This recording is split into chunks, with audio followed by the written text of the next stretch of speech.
కథాస్రవంతి మానవ ధర్మం కథ రచన శ్రీ ములగాడ సురేష్ కుమార్. వినిపిస్తున్నది పప్పు భోగారావు.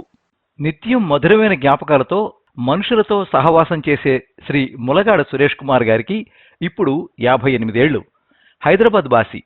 తల్లిదండ్రులు రామచంద్రం, రామశేఖరం గారు. వృత్తిరీత్యా చెట్టు కింద ప్లేడరు. ప్రవృత్తి వ్యవసాయం, వ్యాపారం, విద్యాబోధన, అప్పుడప్పుడు కలంతో కళాపోషణ. వృద్ధాప్యాన్ని బాల్యమంత సరదాగా గడపాలని వీరి ఆశ. అప్రతిహతంగా సాగిపోతున్న వినిపించే కథల వేదిక కథాస్రవంతి కార్యరూపం దాల్చడంలో ములగాడ సురేష్ కుమార్ గారు 4వ స్తంభం. తొలి 1116 కథలకు వారు ముందు మాట రాశారు. సురేష్ గారు కథలు ఎక్కువగా రాయరు, కానీ సందర్భాన్ని గాని సంఘటనను గాని చెబితే ఠక్కున కథల్లేస్తారు.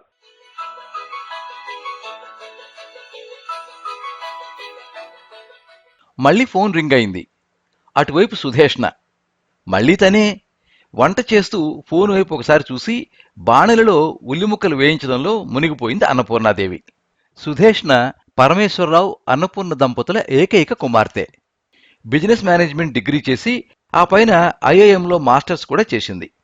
హైదరాబాద్ హైటెక్ సిటీలో ఉన్న ఓ పెద్ద ఇంటర్నేషనల్ సాఫ్ట్వేర్ సంస్థలో హెచ్ఆర్ హెడ్గా ఉద్యోగం చేస్తోంది. సుధేష్ణవి చిన్నప్పటి నుండి విప్లవ భావాలు. ఎందుకు, ఏమిటి, ఎలా అంటూ తనకు నచ్చని పద్ధతులను ప్రశ్నిస్తూ ప్రతిఘటిస్తూ అయిన వారిలో కూడా ఘటికురాలు అని పేరు పడింది. ఈడొచ్చాక మన పిల్లని అయిన వారికిచ్చి మన మధ్య ఉంచుకుందామన్న తల్లిదండ్రుల మాటను అభ్యుదయం పేరుతో తూచి అని తీసి పారేసి ఐఐఎంలో క్లాస్ ఫస్టు, గోల్డ్ మెడలిస్టు, సహాధ్యాయి శ్రీకాంత్ని ప్రేమించి పెళ్లి చేసుకుంది. శ్రీకాంత్ది ఉత్తర భారతం, జైపూర్ పరిసర ప్రాంతం. తెలుగు రాదు. తండ్రి మిలిటరీ, తల్లి తరఫు వారిది ఒకప్పటి రాజకుటుంబం అట. అంతే. అబ్బాయి తరఫు వారి గురించి ఈ 4 ఏళ్లలో ఇప్పటి వరకు తమకు తెలిసిన వివరాలు. వాళ్ళని తాము పిల్లల పెళ్లిలో చూడడమే. ఎప్పుడైనా అడగబోతే సుధేష్ను కసురుకుని మీకెందుకు అంటుంది. దానితో ఎప్పుడూ 1 వే కమ్యూనికేషన్ మాత్రమే. మ్రోగి రింగ్ ఆగిపోయింది. ఆ వెంటనే బయట వాల్ కుర్చీలో కూర్చుని పేపర్ చదువుతున్న పరమేశ్వరరావు ఫోన్ మోగింది. అమ్మకివ్వండి. సుధేష్ణ ఆదేశంతో లోపలికి నడిచి ఫోన్ పట్టుకొచ్చి భార్యకిచ్చారు. అమ్మాయి ఫోను అంటూ. ఏంటి ఫోన్ ఎత్తవు? ఎక్కడ పడేసావు నీ ఫోను? ఇందాకటి నుంచి చేస్తుంటే వినబడ్డం లేదా? తల్లిపై సుధేష్ణ కారాలు మిరియాలు గట్టిగా నూరుతుంటే పరమేశ్వరరావు గారు నెమ్మదిగా అక్కడి నుంచి తప్పుకుని వరండాలోకి వెళ్ళిపోయారు. నేను వంట చేస్తున్నాను, ఫోన్ లోపలెక్కడో పెట్టినట్టున్నాను అబద్ధం ఆడింది అన్నపూర్ణాదేవి. అందుకే ఫోన్ దగ్గర పెట్టుకోమంటే వినవు. అయినా మీదో పెద్ద రాజమహల్ మరి. ఆ కూసింత కొంపలో లోపలుంటే మాత్రం రింగ్ అవుతుంటే వినపడదా? నువ్వే ఏదో నొక్కేసి ఉంటావు, అది సైలెంట్లోకి వెళ్ళిపోయి ఉంటుంది. చూడు. చూస్తాలే. ఇంతకీ ఎందుకే పొద్దున్నే చేసావు? మాట్లాడాలనే. చాలా ఇంపార్టెంట్ మమ్మీ. ముందు డాడీ ఫోన్ డాడీకి ఇచ్చి నువ్వు ఫోన్ ఎక్కడుందో వెతికి తెచ్చుకో. నేను నీ ఫోన్కి చేస్తాను. సైలెంట్లో ఉంటే తీసేయ్యి. అన్నపూర్ణాదేవి ఏదో చెప్పేలోపే ఫోన్ పెట్టేసింది సుధేష్ణ. భర్తకు ఫోన్ ఇచ్చేందుకు వరండాలోకి వచ్చింది అన్నపూర్ణాదేవి. ఏమంటోంది సుపుత్రిక? ఏదో సోది మాట్లాడాలంట. అల్లుడు ఊళ్ళోనే ఉన్నాడా? ఏమో అడగలేదు. ఉండి ఉండడు. ఉంటే ఆ మహాతల్లి ఫోన్ చేస్తుందా? అదేంటి పూర్ణ అలా అంటావు? ఇంతకీ ఎందుకు ఫోన్ చేసింది? ఏమో అడుగుదామని అనుకుంటుండగా మళ్ళీ నా ఫోన్కి చేస్తానని పెట్టేసింది. ఏదైనా విశేషం గట్రా? నా మొహం. పిల్లలు వద్దనుకున్నామని మొహం మీదే చెప్పింది కదా. కర్మ. పిల్లలు వద్దనుకోవడం ఏమిటి? మనము 4 తగలనిచ్చి బుద్ధి చెప్పేవాళ్ళం కాకపోతేమి. పిల్లల మాట ఎత్తితే మీతో మాట్లాడడం, మీ ఇంటికి రాము, మీకు నాకు రామ్ రామ్ అంటోందిగా. ఇలాగే బతికేస్తారా? అవసాన దశలో ఆసరా ఎవరు?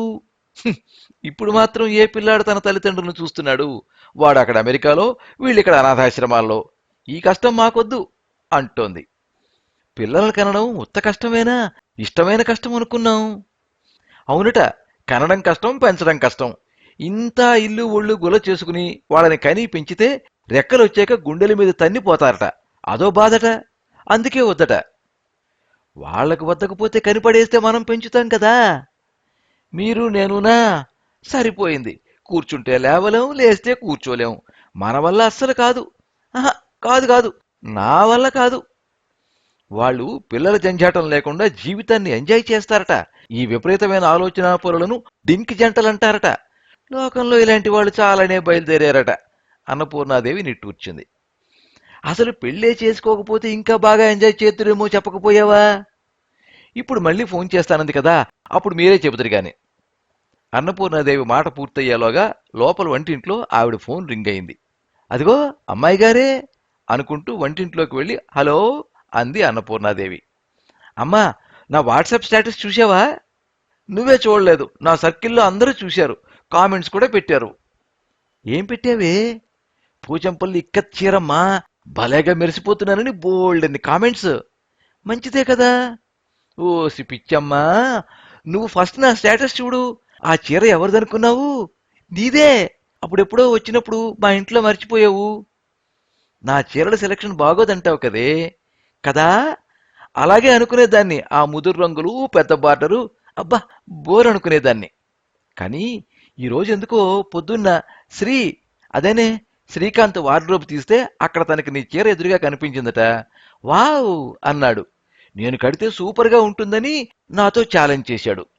Shri was right. చీర కట్టుకుని స్టేటస్ పెడితే కామెంట్స్ అద్దిరిపోయాయి. నువ్వే ఇప్పటిదాకా చూడలేదు. ఇప్పుడు చూస్తా లేవే. నా డీపీ కూడా చూడు. జో, జీతు ఇప్పుడు మంచి ఫ్రెండ్స్ అయిపోయారు తెలుసా. ఏవి ఆ కుక్క పిల్లులునా? అవే జో, జీతు అను, కుక్క పిల్లి అంటే ఊరుకోను. జంతువుల్ని అలా గనక ఏమంటారు? అయినా వాటిని అలా ఒంటి మీద వేసుకుని మూతులు ముక్కులు నాకించుకుంటూ ముద్దులు. ఇదేం పోయే కాలమే, పాడు రోగాలు వస్తాయి కూడాను. అవి ఇంటి పనితో చెమటలు కక్కే నీకంటే ఎంతో శుభ్రంగా ఉంటాయమ్మా. పైగా వ్యాక్సినేటెడ్ కూడా. నో ప్రాబ్లం అమ్మా. ఇక అంతేనా? ఆ కుక్క పిల్లులతోనేనా పిల్ల జల్లా ఊసి ఏమైనా ఉందా? జంతువులైనా అవి చక్కగా సంసారం చేసి పిల్లల్ని కంటున్నాయి. మీరు జోలు జీతులు అంటూ ఎగబడి పెంచుతున్నారు. వాటిని చూసైనా నేర్చుకుని పిల్లల్ని కనొచ్చు కదే. ఇందాక నాన్నగారు కూడా అంటున్నారు, పిల్లలు లేకుండా ఏమిటి వీళ్ళ బొంద ఎంజాయ్మెంటు అని. మీలాగా గానుగద్దుల్లాగా నూతిలో కప్పల్లా బతకడమా ఎంజాయ్మెంటు? మాకొద్దమ్మా, అందుకే వద్దనుకున్నాము. అంతేనా? ఇది నీ పైత్యమేనా? అబ్బాయిది అదే మాట. మీ అల్లుడే ఫస్ట్ పిల్లలు వద్దన్నది. నాకు కూడా ఓకే అనిపించింది నిన్నటి దాకా. మరిప్పుడు నిర్ణయం మార్చుకున్నావా? పిల్లల్ని కంటావా? కానీ నువ్వు పెంచలేకపోతే మా మొహాన్ని పడియి, కృష్ణారామ అంటూ మేమే పెంచుతాము. అన్నపూర్ణాదేవి ఇందాక భర్తతో వాదించినదంతా మర్చిపోయి ఆతృతగా అడిగింది. ఆగు ఆగు, ఇంకా ఫైనలైజ్ చేయలేదు, ఇంకా డిస్కస్ చేస్తున్నాం. డిస్కషనా? మొన్నటి దాకా అసలు వద్దే వద్దనుకున్నాను కదా. సరే, ఇప్పుడు నువ్వే కావాలనుకుంటున్నావు కదా, ఇంకా డిస్కషన్ ఏమిటి? ఇప్పటికే లేట్ చేసేశారు. వెంటనే అనవసర డిస్కషన్లు ఆపి ఆచరణలోకి దిగండి. ఉండవే అమ్మా, శాంతం వినవు కదా. పూర్తిగా విను. నాకు లైఫ్లో అన్నీ పర్ఫెక్ట్గా ఉండాలని నీకు తెలుసు కదా. నేను దేనికి కాంప్రమైజ్ కాను. I'm the best and I want the best. నా దృష్టిలో లైఫ్ ఎంజాయ్మెంట్ అంటే అదే. కోరుకున్నది సాధించాలి. మనకు నచ్చిందే మన సొంతం అవ్వాలి. Nothing less, nothing more. ఇంతకీ ఏమంటావే? ఒక్క ముక్క అర్థమైతే ఒట్టు. నీది మట్టి బుర్రమ్మా, ఏది అర్థం కాదు, అవుట్డేటెడ్. సరే, నాకు సర్టిఫికేట్ల తర్వాత ఇద్దుగాని, మీ ఇద్దరు అప్ టు డేట్ మనుషులు పిల్లల కోసం ఏం చేయాలనుకుంటున్నారో త్వరగా చెప్పి చావు. చస్తున్నాను టెన్షన్తో. అదే చెప్తున్నా. అసలు నేను నీకు ఫోన్ చేసింది ఇది చెప్పడానికే. చెప్పవే చంపక. అమ్మా, నాలో మార్పు రావడానికి కారణం అభిజిత్, నా ఫ్రెండ్ గాయత్రి కొడుకు. గాయత్రి అమెరికా పోయిందిగా, కొడుకుని తీసుకెళ్ళలేదా? అన్నపూర్ణాదేవి అడిగింది. లేదమ్మా, ఈ అకాడమిక్ ఇయర్ అయ్యేదాకా ఇక్కడే స్కూల్ రెసిడెన్షియల్ ప్రోగ్రాంలో జాయిన్ చేసి నన్ను శ్రీని వాడికి రెసిడెంట్ గార్డియన్స్గా పెట్టింది.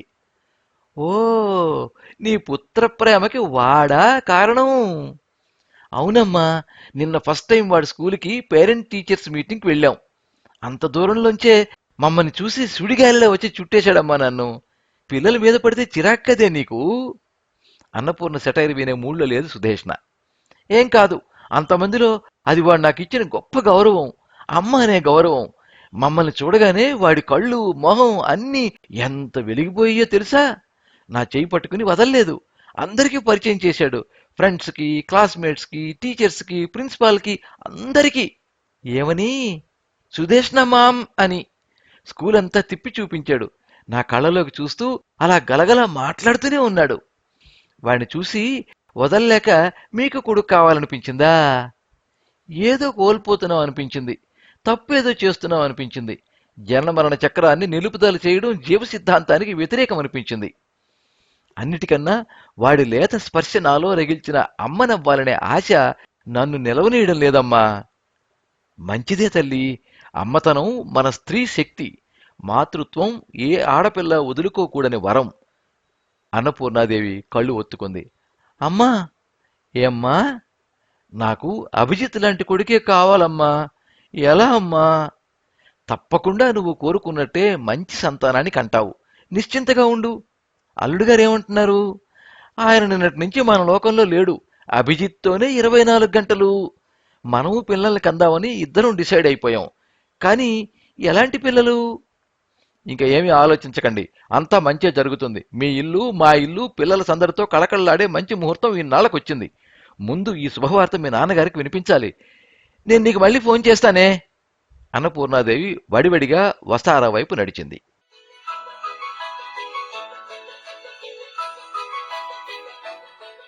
మీరింతవరకు మానవ ధర్మం కథ విన్నారు.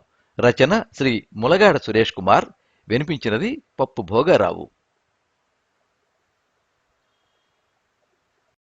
ఈ కథ మీద మీ అమూల్యమైన అభిప్రాయాన్ని కింద కామెంట్ బాక్స్లో రాయండి.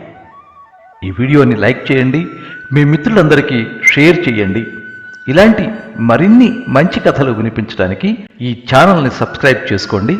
పక్కనే ఉండే బెల్ ఐకాన్ని క్లిక్ చేస్తే ఇలా అప్లోడ్ చేసే వీడియోల వివరాలన్నీ కూడా మీకు ఎప్పటికప్పుడు నోటిఫికేషన్ ద్వారా తెలుస్తాయి. ఎప్పుడు మీ అభిమానాన్ని కోరుకునే పప్పు భోగారావు. సర్వే జనాః సుఖినో భవంతు. కథా స్రవంతి